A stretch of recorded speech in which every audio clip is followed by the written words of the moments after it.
Hello and welcome to episode 156 of Prose. This week, Shop for Eternity and Raise the Dead from Beneath the Ocean.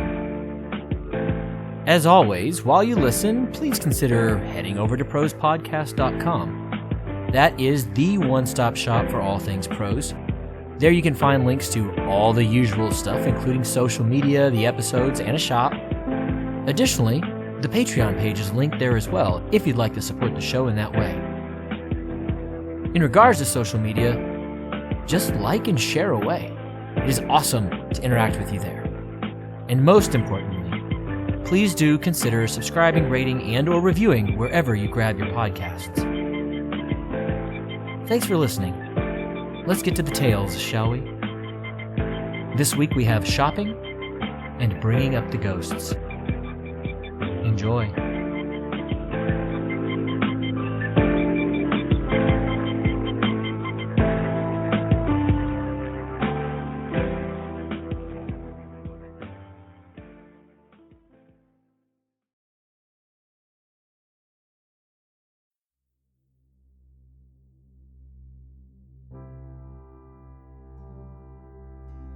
Shopping, an original short story by Jared I. McGee.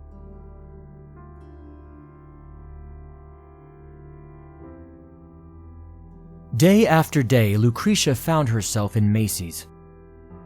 DSM, Jimmy Choo, Prada, Gucci, Balenciaga. Shoes were her passion. She also liked handbags.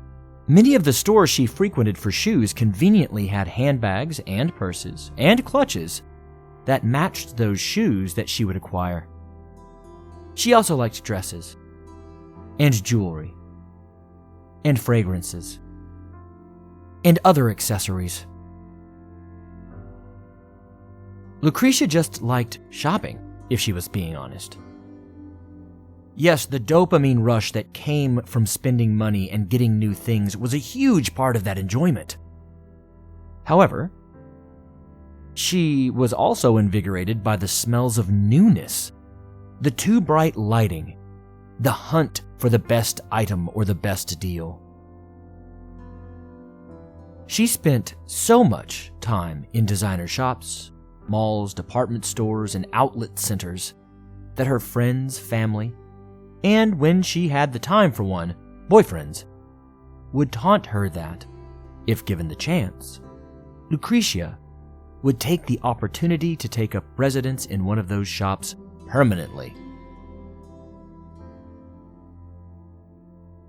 Currently, Lucretia wasn't using her creative writing degree.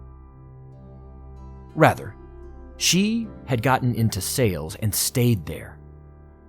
The lifestyle for which she aimed was utterly unattainable, writing those memoirs and that poetry that she had been so in love with in her teens and early 20s. But everyone makes compromises when they find love. This was just one in a number that would surely come along in the course of her lifetime. So she took it in stride and put her creative writing degree in a drawer somewhere. She often wished she were taller, skinnier. She wanted to be a model. She was ravenous for the newest styles, trends, and manifestations of fashion. All things fashion. Lucretia desperately wanted the kind of access that those lucky women had.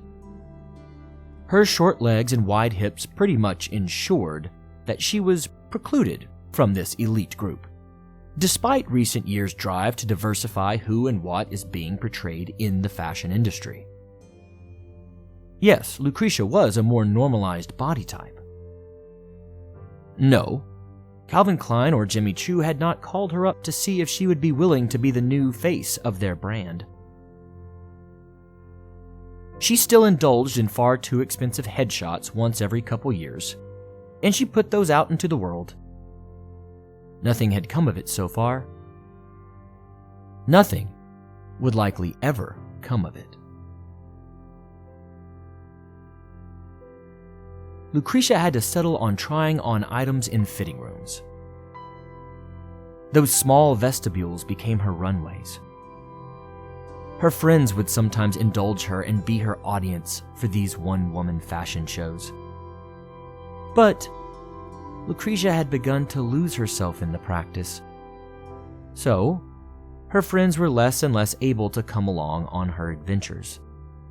They had jobs.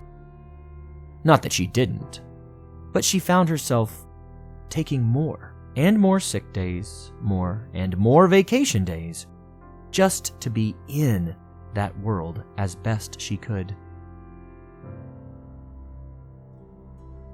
One night, as Macy's was closing and she was inevitably being told to exit after putting her pile of try-on items back on the return rack outside of the fitting room, Lucretia found herself staring face to face with a store mannequin.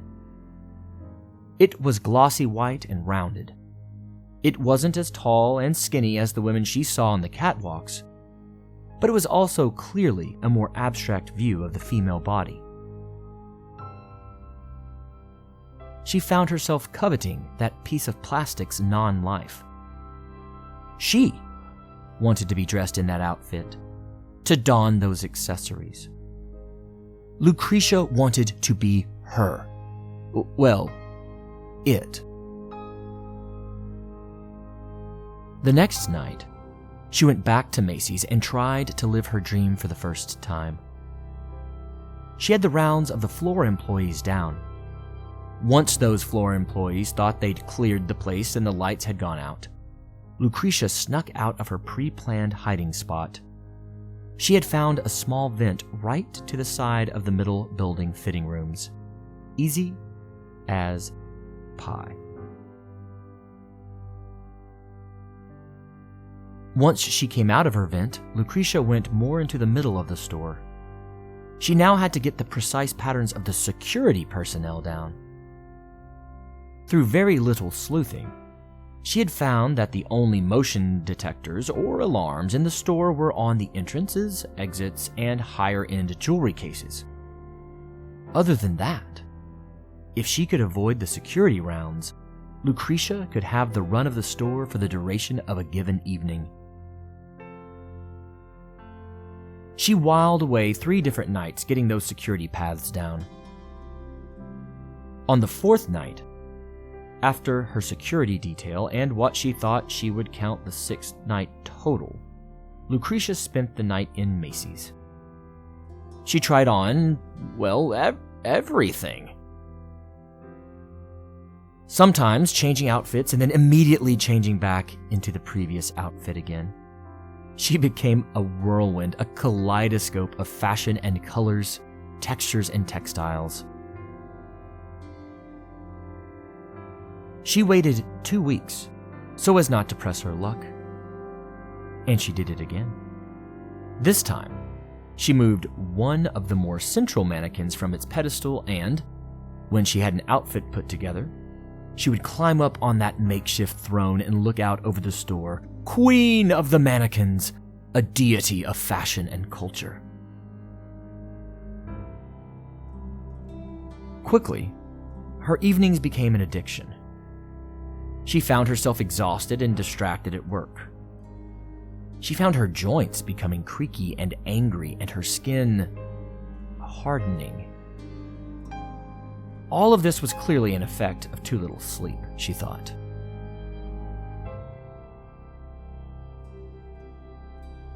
Lucretia only lasted 3 months in her sales job after she began her reign of the Macy's floor. Her coworkers were worried about her. Her boss was first angry, then worried. Her friends began to ask if they might come watch her do her catwalk. But she was over that. What she had in the evenings with her plastic court was so much better than having her friends pretend to be wrapped with her fashionista stylings and model strutting.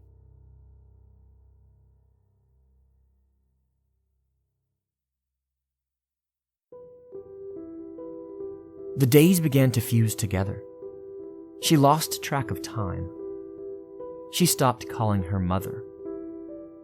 She ate less, she slept less. She became physically inflexible. Her skin continued to harden.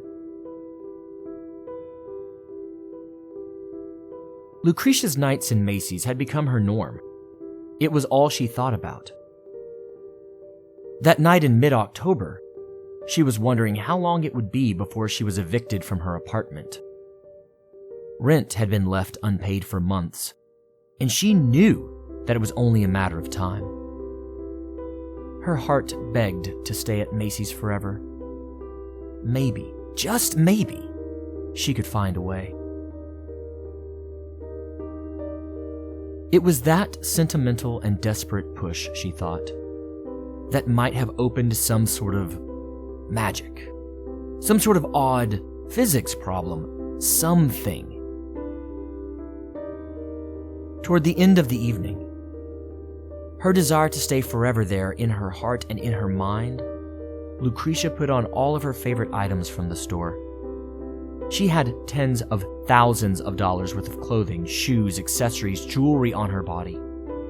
She climbed up on her cubed throne, the queen of all she surveyed.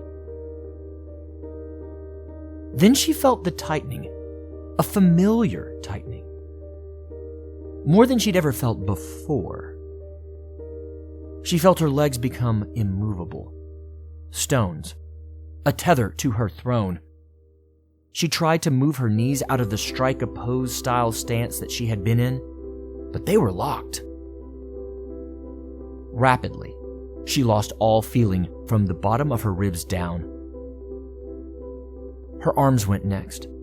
She held her hands up, desperately trying to make her mind wrap around what was happening. Her naturally coffee and cream-colored skin began to bleach into this harsh white plastic of her court of mannequin sisters and cousins. Her stomach sank. Her mind reeled. Horror put its claws in her gut as her lungs became harder to inflate. Fear, loathing, despair. Then, peace. She realized that this wasn't a punishment or a curse. This wasn't hell come to collect her on earth. This was a blessing. This was a wish granted. This was her Cinderella moment where she finally would have the power and agency to become her true self. She was evolving. Never again would she have to make conversation about politics or talk to the ad sales department or go on a date. Lucretia was emerging from her chrysalis, dressed like a goddess, and she would shine like one too in the harsh lights of Macy's. Her newly hardened plastic skin throwing back reflections, and all the light and love that would come at her would be reflected and refracted and sent back out into the world. She would survey Macy's all day and all night, a queen, always. She finally would get to live in a cathedral of shopping and fashion in her unmoving solitude. And she would be free.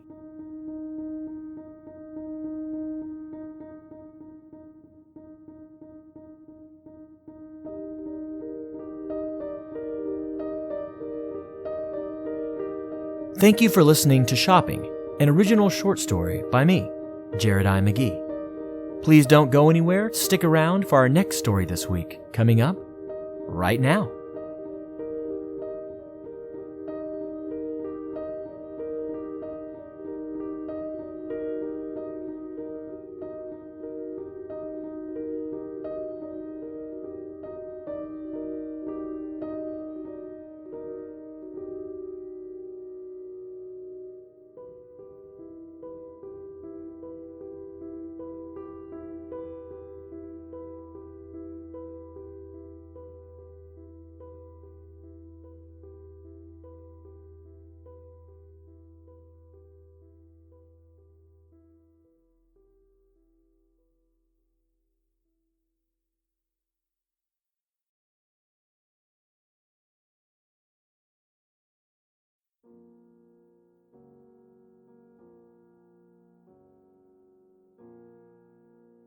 Bringing Up the Ghosts, an original short story by Jared I. McGee.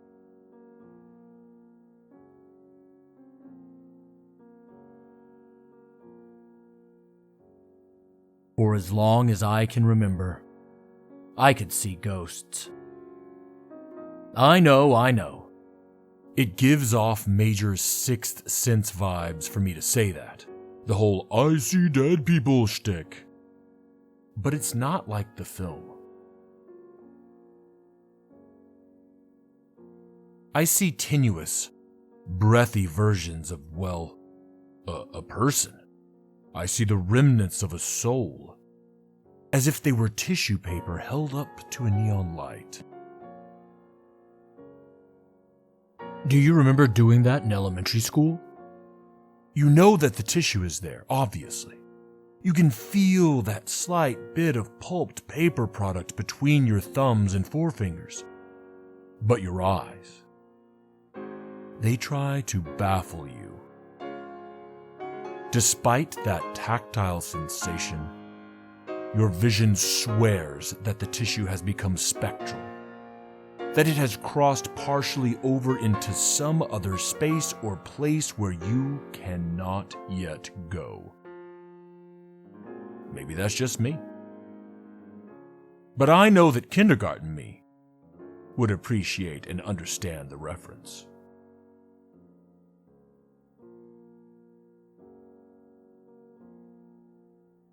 The ghosts don't speak to me. Not really. They are just around. I can see them. I can feel when they enter a room.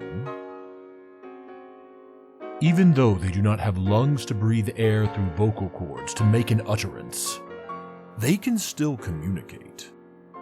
Just like a trusted friend, a dear family member, or a longtime partner can convey worlds without ever speaking, so can these journeyers stuck between planes. They can give meaningful looks. They can point. They can, on rare occasions, affect the physical world around them. Horror flicks love to make a lot more of that rather limited ability.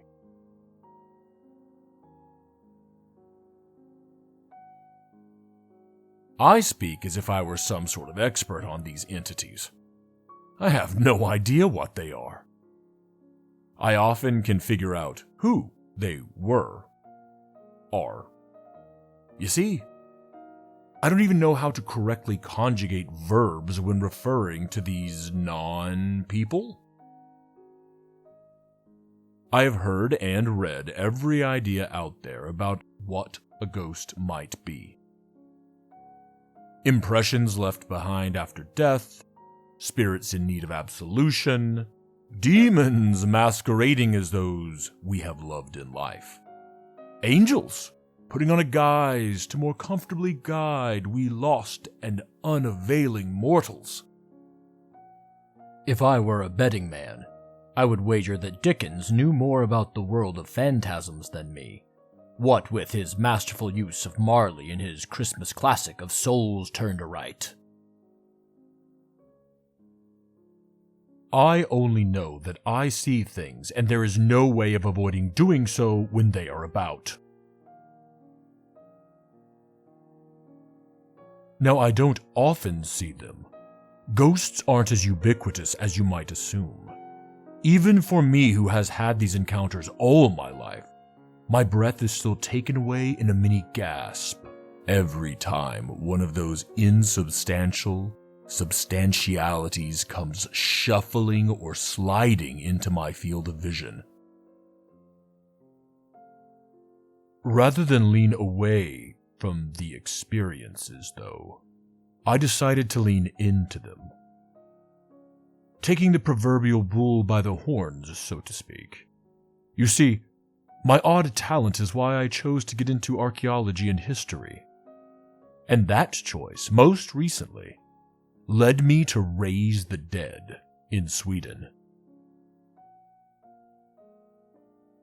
I don't remember when I first got the call that after all of our looking, I might have my own version of the Titanic or Olympic on my hands.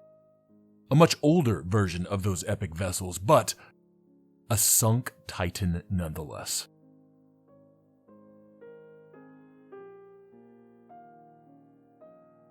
There is something about the loss of a grand seagoing vessel that captures the human imagination, ghosts or no ghosts.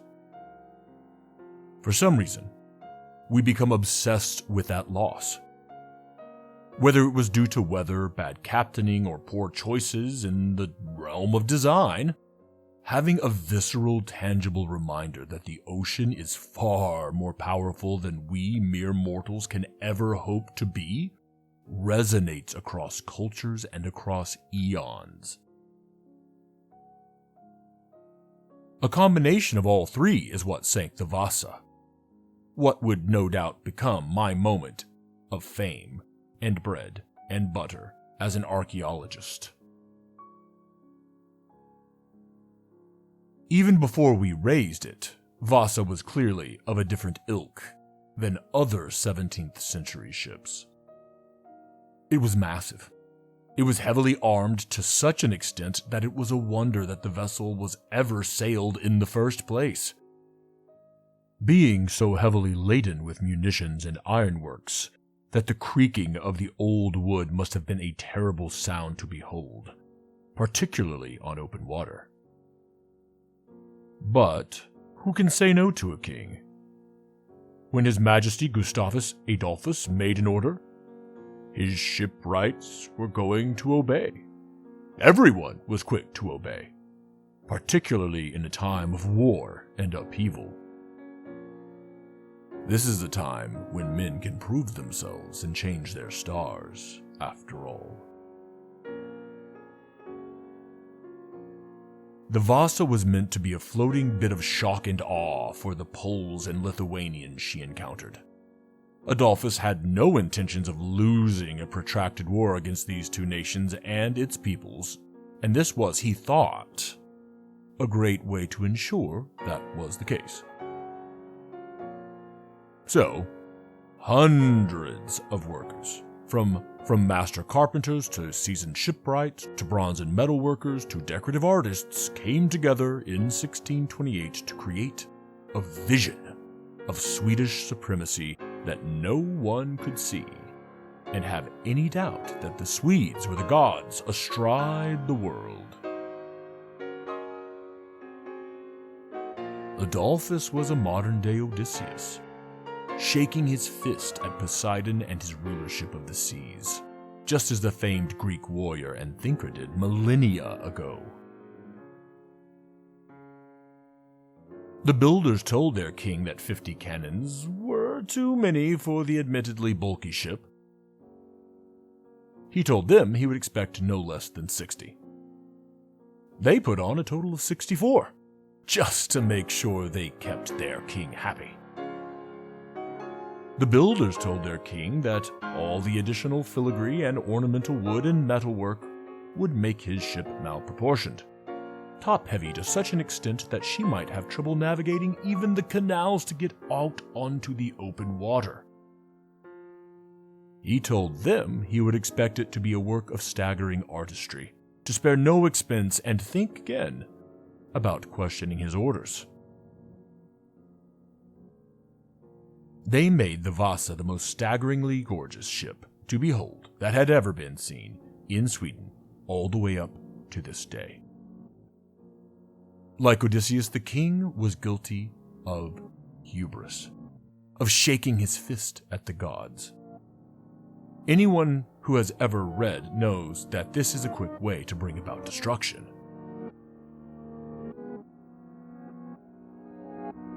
Despite all warnings, the ship sailed. We actually have detailed records for crew, time of launch, munitions stocks, cargo hold manifests.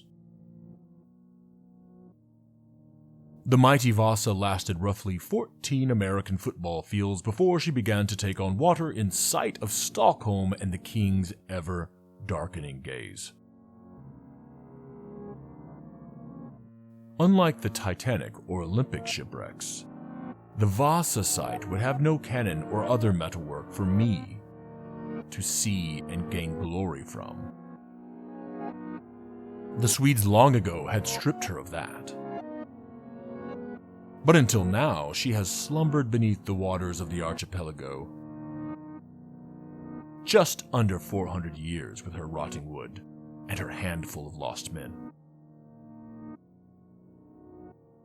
Some of the engineers and several sailors, despite knowing that the Vasa was doomed from the beginning, had to man the ship after all. They went down fighting to keep her above water, even as she listed and sank. Death would await them if they ever returned to Stockholm, so they might as well die trying to complete the task their sovereign and nation had tasked them with. So after the call, the permits, the red tape with the Swedish government, the purchasing and renting of equipment, the hiring of a massive team, and so many other tasks needed to accomplish the raising of the Vasa, it was a time for her to come up on a frozen February morning.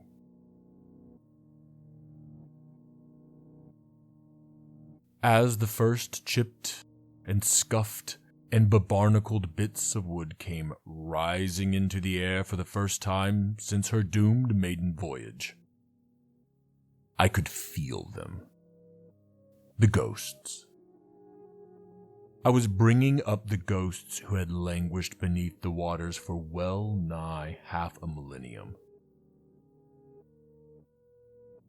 I couldn't tell you how they were dressed as the Vasa came into full view. Ghosts don't dress. They just are. It's like when you see something out of the corner of your eye, but that's how these wispy things are all the time, even in my full view. It's like I can't get a good look at them, yet I fully see them. Difficult and muddy description, to be sure, but it is accurate as I can put forward the truth of the matter.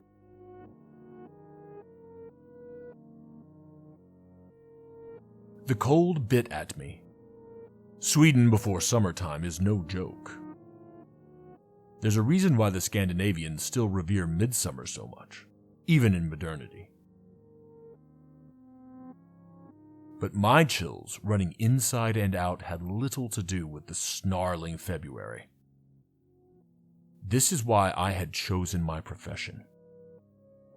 Rather than run from or passively, or at times actively, avoid the ghosts, I wanted to look at them head on, meet their gaze, forcing the lost past back into the light of the modern world always brought with its spirits.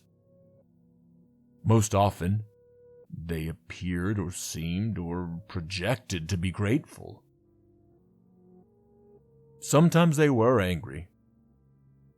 Always they were confused. The puissant relics of the past act as a magnet for those left on this plane, I think. Museums are more rife with ghosts than graveyards ever are. They seem to gravitate toward pieces from what I assume is their era of life. Maybe it comes as a comfort to them. Raising the Vasa only took a couple days' work for my crew. She was catalogued, shored up against any future ravages of time, and now rests in the Vasa Maritime Museum in Stockholm. An honor, indeed. There, she whispers tales to most passers-by about the power of Sweden and the hubris of men. To me, she whispers nothing. But the ever-growing gaggle of 17th century spirits that swarm her decks and her hull and her entire exhibit, they yell at me without words. They speak of rage and loss and fear and confusion and curiosity and more. More than any of the rest, the ill-fated crew of the Vasa make heavy, for lack of a better phrase, eye contact with me whenever I visit the find that made me famous. Their anger burns brightly. I can see the meaninglessness of their deaths written upon them. They were ignored despite being experts, and all for the vanity of a man. One man. At night, when I am there alone on rare occasions, when I'm not out in the field looking for another set of lost spirits beneath the sands or waves or loam, I speak to them out loud, just to make sure they know I am not but murmuring, or mumbling, or thinking to myself. I let them know that they are the pride of Sweden. I let them know that for as long as men have been men, people have died for the idiocy of other people's pride. I let them know that, though brief, their voyage was one the world still talks about long after their passing.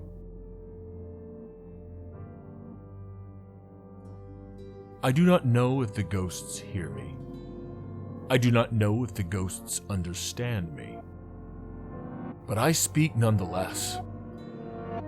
And I will continue to speak until I pass forever into their company.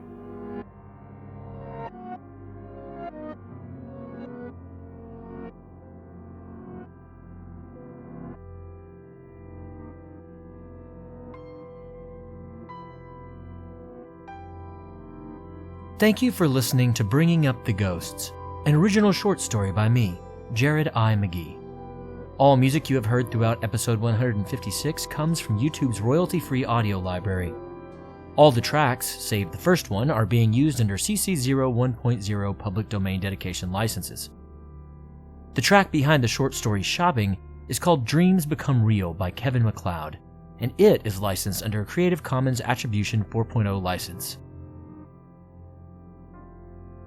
That does it for Prose this week. Our next full episode will be out in 2 weeks' time as usual.